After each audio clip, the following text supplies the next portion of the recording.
Assalamualaikum warahmatullahi wabarakatuh dan selamat sejahtera. Hari ini cikgu nak menunjukkan contoh untuk menjawab soalan nombor 11 dalam format soalan KSSM Science untuk yang terkini. Cikgu bagi contoh soalan dan cikgu tunjukkan cara untuk menjawab soalan ini. Yang soalan 11, cikgu nak ulang sedikit daripada penerangan video yang lepas. Cikgu dah terangkan tentang tips untuk menjawab soalan esei nombor 11. Soalan 11 berkaitan dengan eksperimen. Mengeksperimen, dan dia adalah soalan yang wajib dijawab. Wajib dijawab. Jadi dalam soalan 11, soalan A menuju kepada penyataan masalah. Soalan B, hipotesis. Soalan C, ada pecahan-pecahannya yang kamu perlu jawab berdasarkan soalan C sahaja, iaitu tujuan, pemboleh ubah, prosedur atau kaedah, dan juga penjadualan data. Jadi soalan 11, kamu kena ingat dia ada 10 markah. Daripada soalan 11A 1 markah, 11B 1 markah juga, dan 11C kita ada 8 markah. 1, 2, 4 dan juga 1 markah. Yang ni contoh soalan.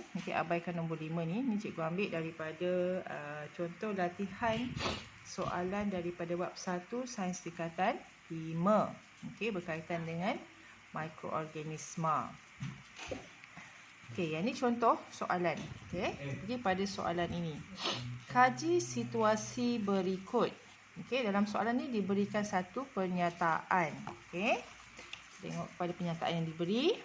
Puan Salmah menggunakan cuka untuk membuat jeruk mangga. Itu situasi yang diberilah. Kemudian, beliau mendapati jeruk mangga boleh tahan lebih lama berbanding dengan buah mangga segar. So kat sini dia buat perbandingan jeruk mangga yang dah dibuat daripada cuka tadi, lebih tahan lama. Tahan lebih lama berbanding buah mangga segar. So ni situasi yang diberi. So kalau kamu tengok cuka ni, dia jenis apa? Dia jenis asid lah, dia ada rasa masam. Jadi untuk situasi yang diberikan ini, kita gunakan, kamu kena faham pernyataan di atas ini dan gunakan untuk menjawab soalan A dan juga B. Soalan A dan B, jawapan kamu mesti merujuk kepada situasi di atas ini. Now kita pergi kepada soalan A. Nyatakan satu pernyataan masalah daripada maklumat di atas. Pernyataan masalah. Yang ni cikgu tunjukkan sekali dengan yang cikgu terangkan hari itu. Pernyataan masalah ditulis dalam bentuk ayat tanya ataupun ayat soal yang menghubungkan pemboleh ubah dimanipulasi dengan bergerak balas.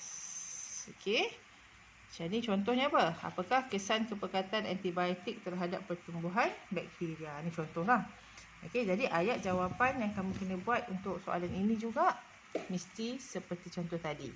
Jadi boleh mulakan dengan apakah. Perkataan apakah.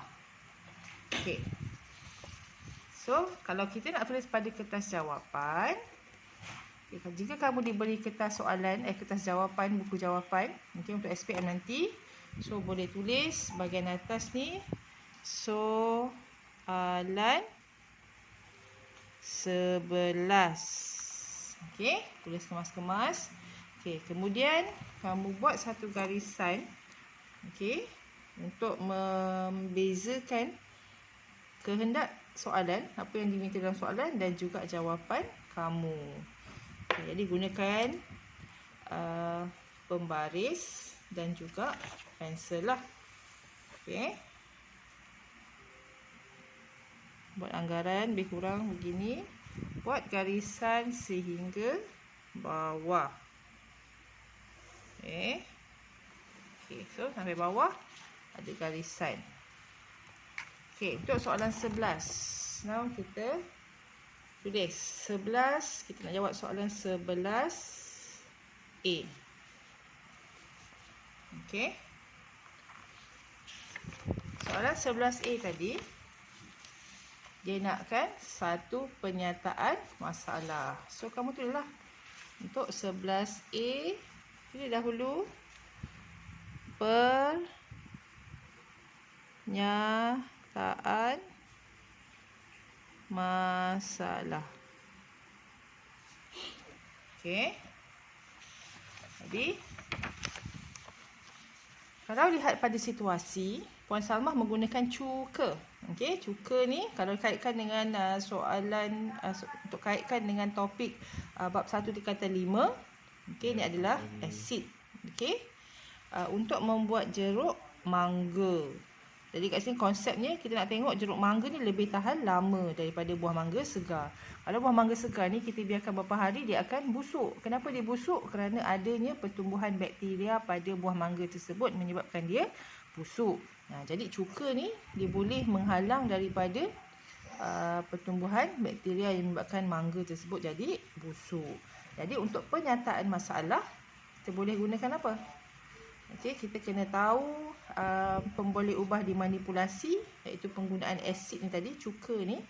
Okey, dan juga pemboleh ubah bergerak balas ni lihat pada keadaan jeruk mangga ni ataupun buah mangga segar ni, iaitu pertumbuhan bakteria. Jadi untuk pernyataan masalah, apa dia? Kita mulakan dengan ayat apakah. Okey. Apakah, okey, kita boleh gunakan apakah kesan. Okey, apakah kesan? Kesan apa? Okey, cuka. Cuka tu tergolong dalam yang bersifat asid. Okey, apakah kesan asid ke atas pemboleh ubah bergerak balas ni? Kita lihat pada pertumbuhan bakteria. Jadi kita boleh masukkanlah apakah kesan asid ke atas pertumbuhan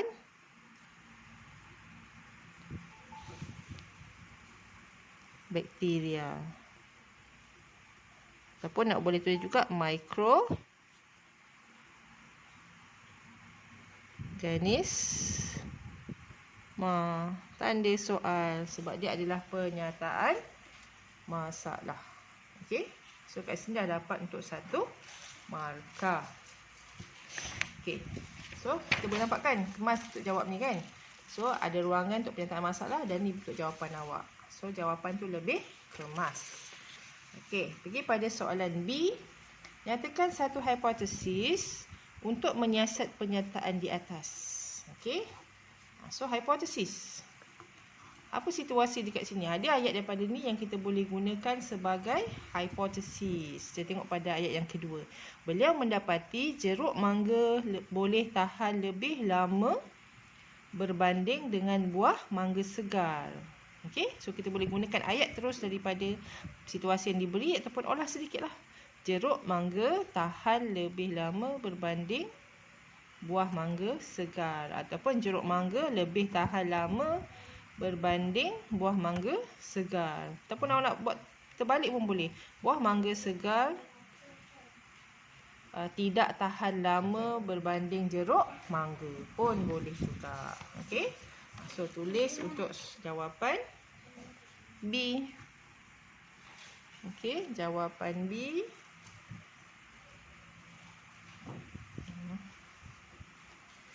Hipotesis. Okey, tulis dekat bahagian sini. Hipotesis.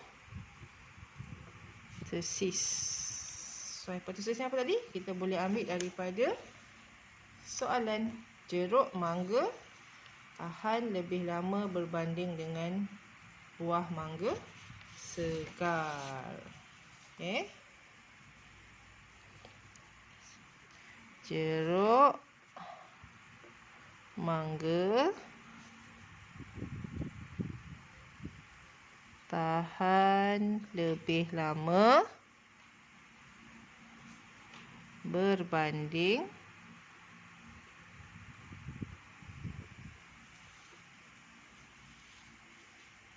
dengan buah mangga segar. Okey, so dekat sini dah ada kaitan dia lah. Okey, dia tahan lebih lama dan juga jeruk mangga dan juga buah mangga segar. Okey, so soalan A dan B adalah berdasarkan situasi. Soalan A dan B, 1 markah. 1 markah, so kat sini dapat 2 markah. Okey, untuk soalan C, okey, soalan C ini, okey, kamu buat dia merujuk kepada soalan C berdasarkan soalan ini. Okey, kita tengok soalan C. Berdasarkan penyataan yang diberi, huraikan satu eksperimen untuk menguji hipotesis anda. Okey, kita tengok apa yang diberi. Anda diberi asid hidroklorik cair, air suling, bubur nutrien, kultur bakteria dan juga kapas. Okey. Okey, kat sini clue untuk buat eksperimen ni macam mana? Kan kita tengok kat sini dia ada asid hidroklorik, maknanya dalam keadaan berasid. Kemudian kita ada air suling. Air suling dalam keadaan neutral. Okey, bubur nutrien dan juga kultur bakteria serta kapas. Okey, bila bubur nutrien kita boleh gunakan bekas untuk meletakkan bubur nutrien ni, kita letakkan dalam test tube ataupun tabung uji. Okey. Jadi dekat sini kamu dah kena tahu dululah gambaran awal eksperimen yang nak dibuat. Okey. Kemudian untuk menjawab soalan C, kamu kena hurai mengandungi aspek berikut. Apa yang dia nak dalam jawapan awak? Yang pertama, kena ada tujuan eksperimen. Yang kedua, mengenal pasti pemboleh ubah.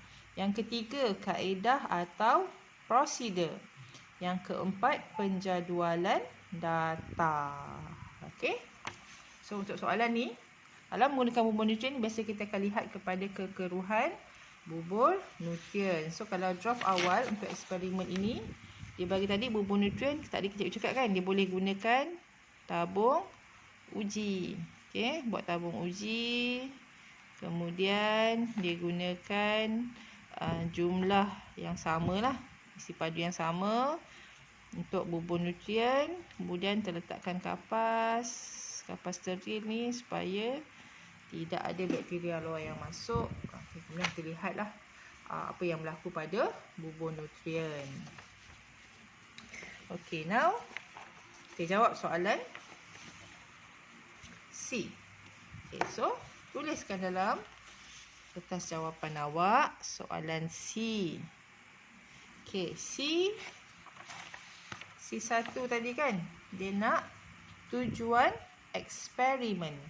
Okey, tujuan eksperimen. So kena ingatlah, bila nak jawab tujuan eksperimen, biasanya ayat yang digunakan mesti bermula dengan untuk mengkaji. Nak kaji hubungan antara pemboleh ubah dimanipulasi dan pemboleh ubah bergerak balas. Okey, dia mesti untuk mengkaji. Nak kaji antara pemboleh ubah dimanipulasi dan juga pemboleh ubah bergerak balas. Okey. So dekat sini pemboleh manipulasi dia apa? Inilah keadaan dia berasid ni. Okey. Nak tengok asid ni, kesan asid pada PGB dia apa? Pertumbuhan bakteria. Dia ada sedikit berkaitan dengan situasi yang kita jawab di soalan AB tadi. Okey, cuma soalan C ni mesti merujuk kepada eksperimen yang akan dibuat. Okey. So soalan C1. Okey, tuliskan dalam jawapan awak. Dia nakkan tujuan eksperimen. Okey, tujuan eksperimen. So cikgu dah bagi tahu tadi, mesti mula dengan perkataan untuk mengkaji. Nak kaji apa? Okey, dia lebih kurang macam penyataan masalah di atas tadi. Untuk mengkaji kesan asid, okey, ke atas pertumbuhan bakteria. Okey, macam lebih kurang macam penyataan masalah tadi. Okey. Tu tujuan eksperimen. Okay. Okay, now kita lihat pula untuk mengenal pasti pemboleh ubah. Okay. Tengok pada soalan yang kedua. Mengenal pasti pemboleh ubah. So, kena ingatlah pemboleh ubah dalam eksperimen dia ada 3. So, kena tulis 3 tersebut. Yang pertama apa dia? Pemboleh ubah dimanipulasi. Kemudian pemboleh ubah bergerak balas. Kemudian pemboleh ubah dimalarkan. So, dalam bahagian jawapan tulis. Yang kedua, tenakkan pemboleh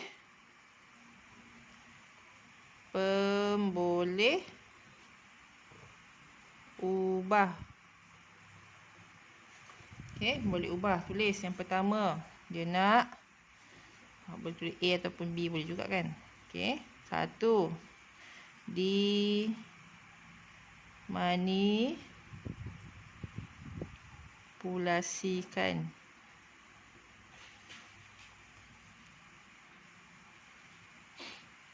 Jadi, boleh manipulasi apa? Kita tengok kesan asid kan. Jadi, keadaan asid yang kita gunakan, kita boleh katakan jenis larutan boleh juga. Ataupun kamu boleh masukkan tadi kan, yang kita gunakan dalam, yang diberi dalam ni, dia bagi asid hidroklorik cair dan juga air suling pun kamu boleh tulis kat sini. Asid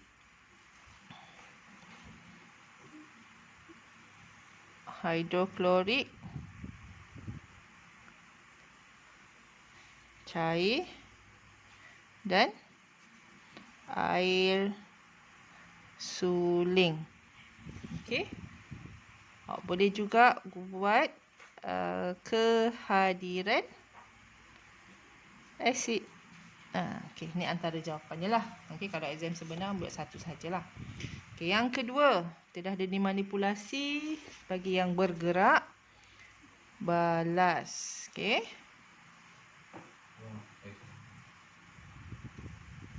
Okey, bergerak balas. Okey. Ni tadi kita dah buat dalam tujuan, kita buat dalam hipotesis kan. Pertumbuhan bakteria. So, boleh tulis pertumbuhan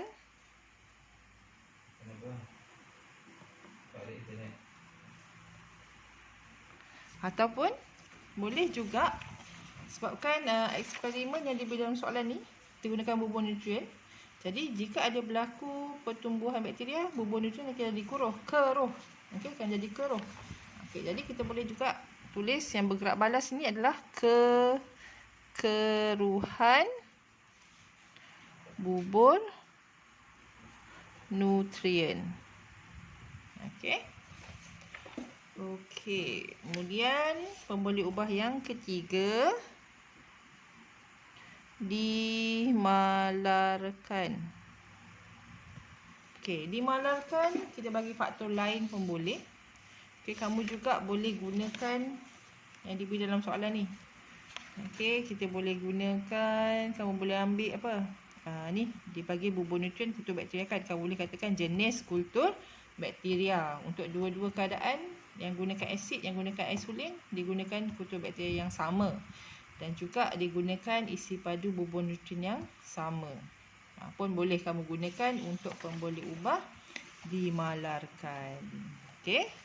So, katalah cikgu tunjuk kat sini jenis kultur bakteria.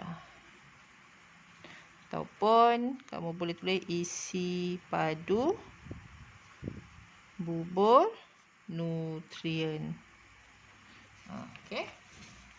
So, ada 3 jawapan yang betul. Kamu boleh dapat berapa markah? 2 markah. Okey, 2 hingga 3 yang betul, kamu akan dapat 2 markah lah. Okey. Kemudian seterusnya, pada soalan yang ketiga, dia nakkan kamu huraikan tentang kaedah atau prosedur. So kena ingat kat sini ada 4 markah.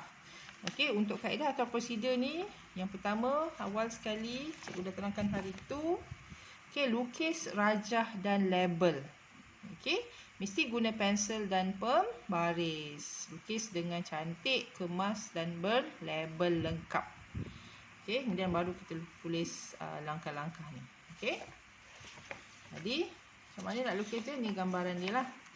Okey, so tulis dahulu. Untuk yang ketiga, ni tadi yang kedua, so yang ketiga. 1, 2, 3. Okey, kaedah atau prosedur. Okey. So, yang pertama, awak kena buat apa? Lukis gambar rajah. Lukislah tabung uji. Jangan terlalu besar, jangan terlalu kecil.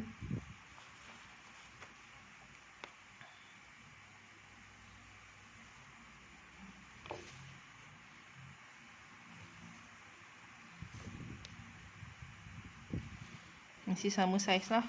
Okey.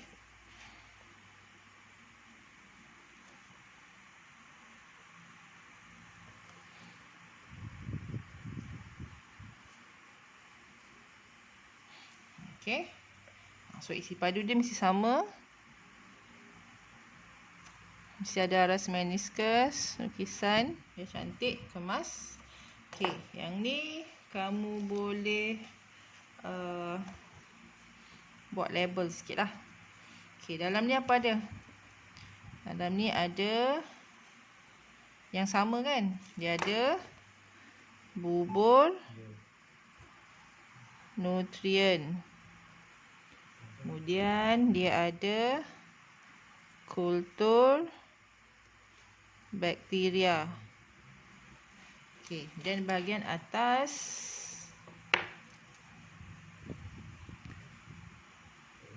ada dibagi kapas kan? So kita kapas kat bahagian atas ni.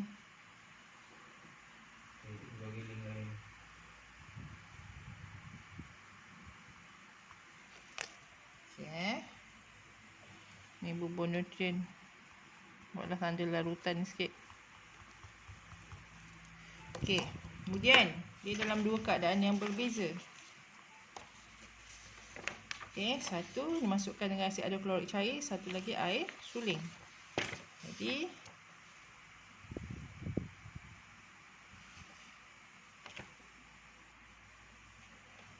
yang ni kita labelkan A sebagai A. Yang ni sebagai B. Yang A apa dia?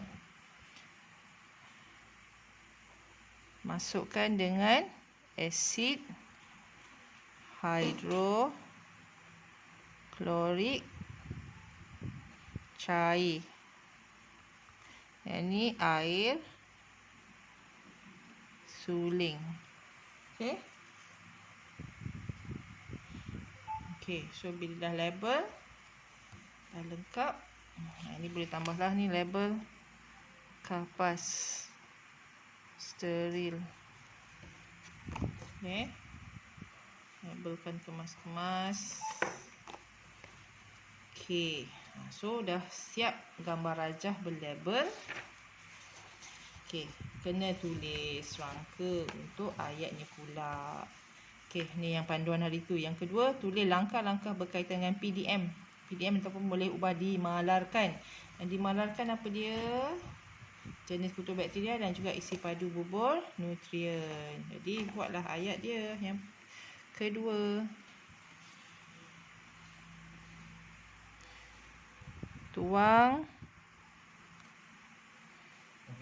Katakanlah 20 cm padu bubur nutrien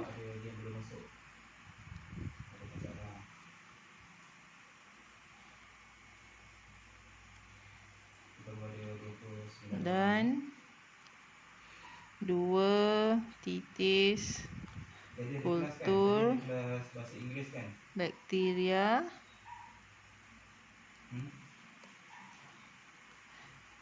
ke dalam tabung uji berlabel A dan B.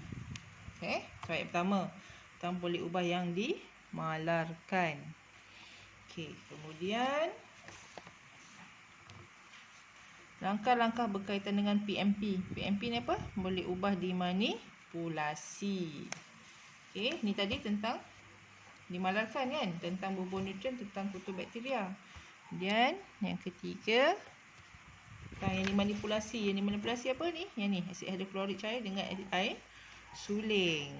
Untuk yang kedua-dua ni, kita gunakan banyak sangat. Kita titiskan masuk ke dalam tabung uji ni. So, apa kita boleh buat? Okey.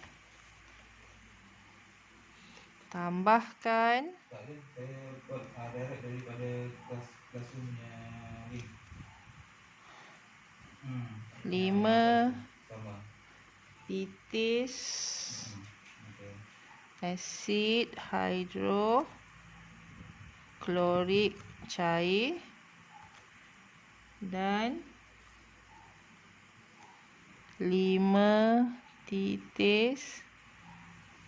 Yang ni tadi ada kelas bahasa Inggeris kan? Okey, ni sambung ke belakang lah kalau tak muat. Okey tadi tak muat belakang ni. Sambunglah. Okey. Tadi air hidroklorik cair dan 5 titis sambung belakang. Air suling.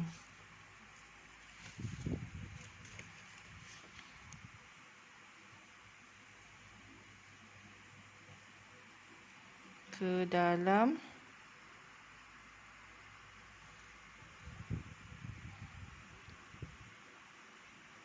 tabung uji asid hidroklorik cair dititiskan ke dalam tabung uji A, manakala air suling dititiskan ke dalam tabung uji B. Okey, bagi tahulah khusus Okey. Kemudian yang keempat, tulis kaedah membuat pemerhatian. Untuk PGB nampaklah sama ada boleh dilihat ataupun boleh diukur. Okey, yang ni untuk eksperimen soalan ini yang boleh dilihatlah. Okey.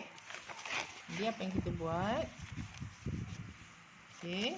Jadi dah ketiga, so yang keempat. Dia guna handphone, cuba dia clearkan dia punya application dulu. Okey, kat mana kita letak dulu, okey? Tambah sikitlah. Letakkan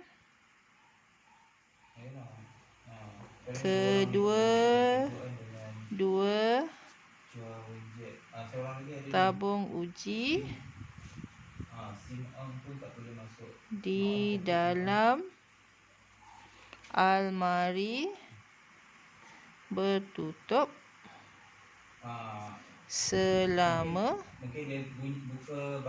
48 jam.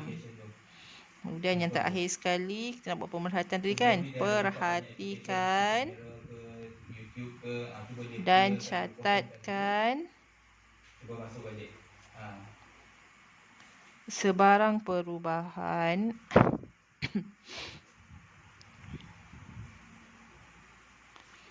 okey, ataupun lihat pada yang kita nak lihat kan dalam keputusan kekeruhan bubur nutrien. Okey, so cukup ada semua elemen ni. Cuma tak ada ulang lah sebab kita terus buat untuk dua-dua jenis boleh ubah dimanipulasi. Ada eksperimen yang tak boleh kita letakkan dua-dua, kita kena ulang dengan gunakan bahan yang berbeza. Jadi untuk soalan ini cukuplah sampai nombor 5 ini sahaja. Sehingga yang terakhir, perhatikan dan catatkan sebarang perubahan ataupun kekeruhan bubur nutrien. Okey, so tu sampai soalan yang ketiga, kaedah atau prosedur C3 Okey, now kita pergi pada C4, penjadualan data. Okey. Untuk tips penjadualan data, okey, kita buat jadual. Okey. Kita ada kolom untuk pembeli ubah dimanipulasi dan kolom untuk pembeli ubah bergerak balas. Okey. Jadi untuk soalan ini, okey, soalan yang jawapan untuk yang keempat, penjadualan, tulislah. Okey, untuk kolom yang ni, penjadualan data. So buat kolom. Untuk soalan ni kamu boleh buat 3 kolom juga. Okey, 2 kolom pun boleh. Sebab kita ada tabung uji A, tabung uji B. Dalam tabung uji A ada asid hidroklorik cair. Dalam tabung uji B ada air suling. Pun kamu boleh buat 3 kolom. Okey.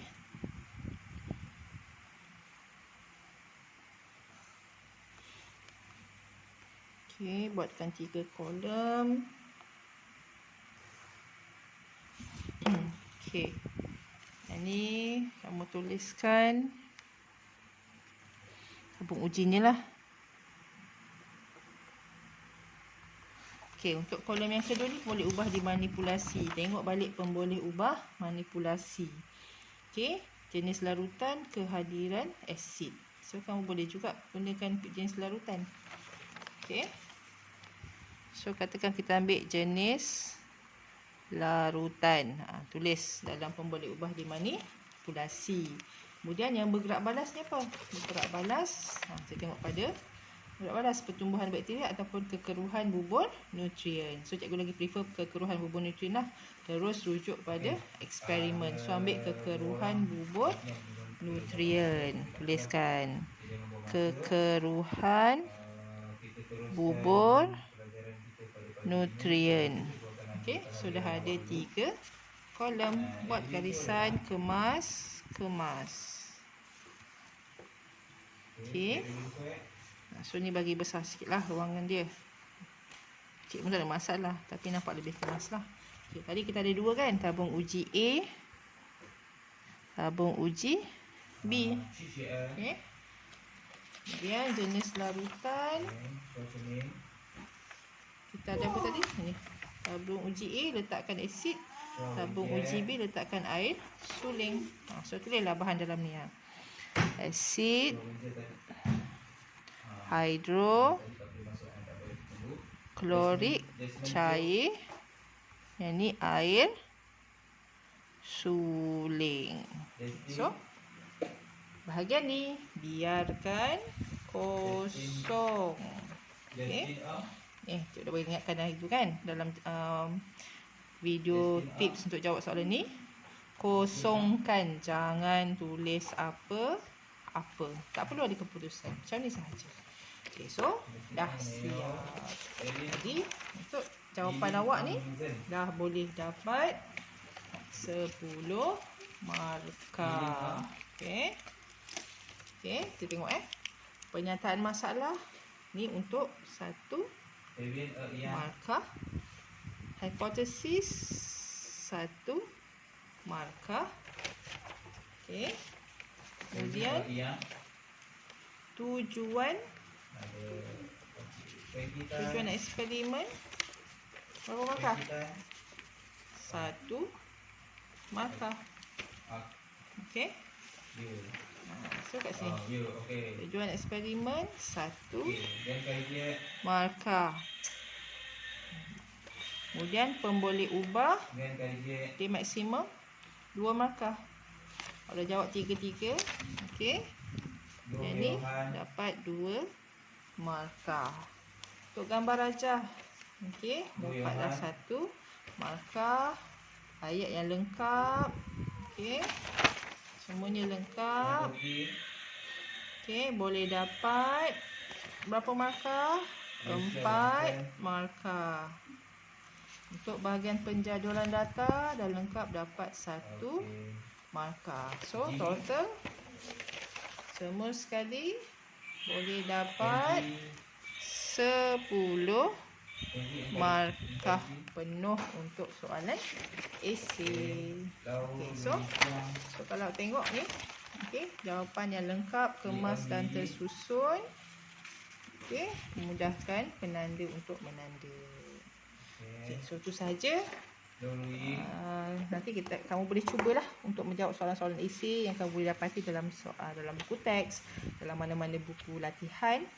Okey, buatlah soalan pengukuhan okey, untuk mencuba jawab soalan bahagian eksperimen ini. So itu saja panduan daripada cikgu. Semoga memberi manfaat kepada anak-anak sekalian.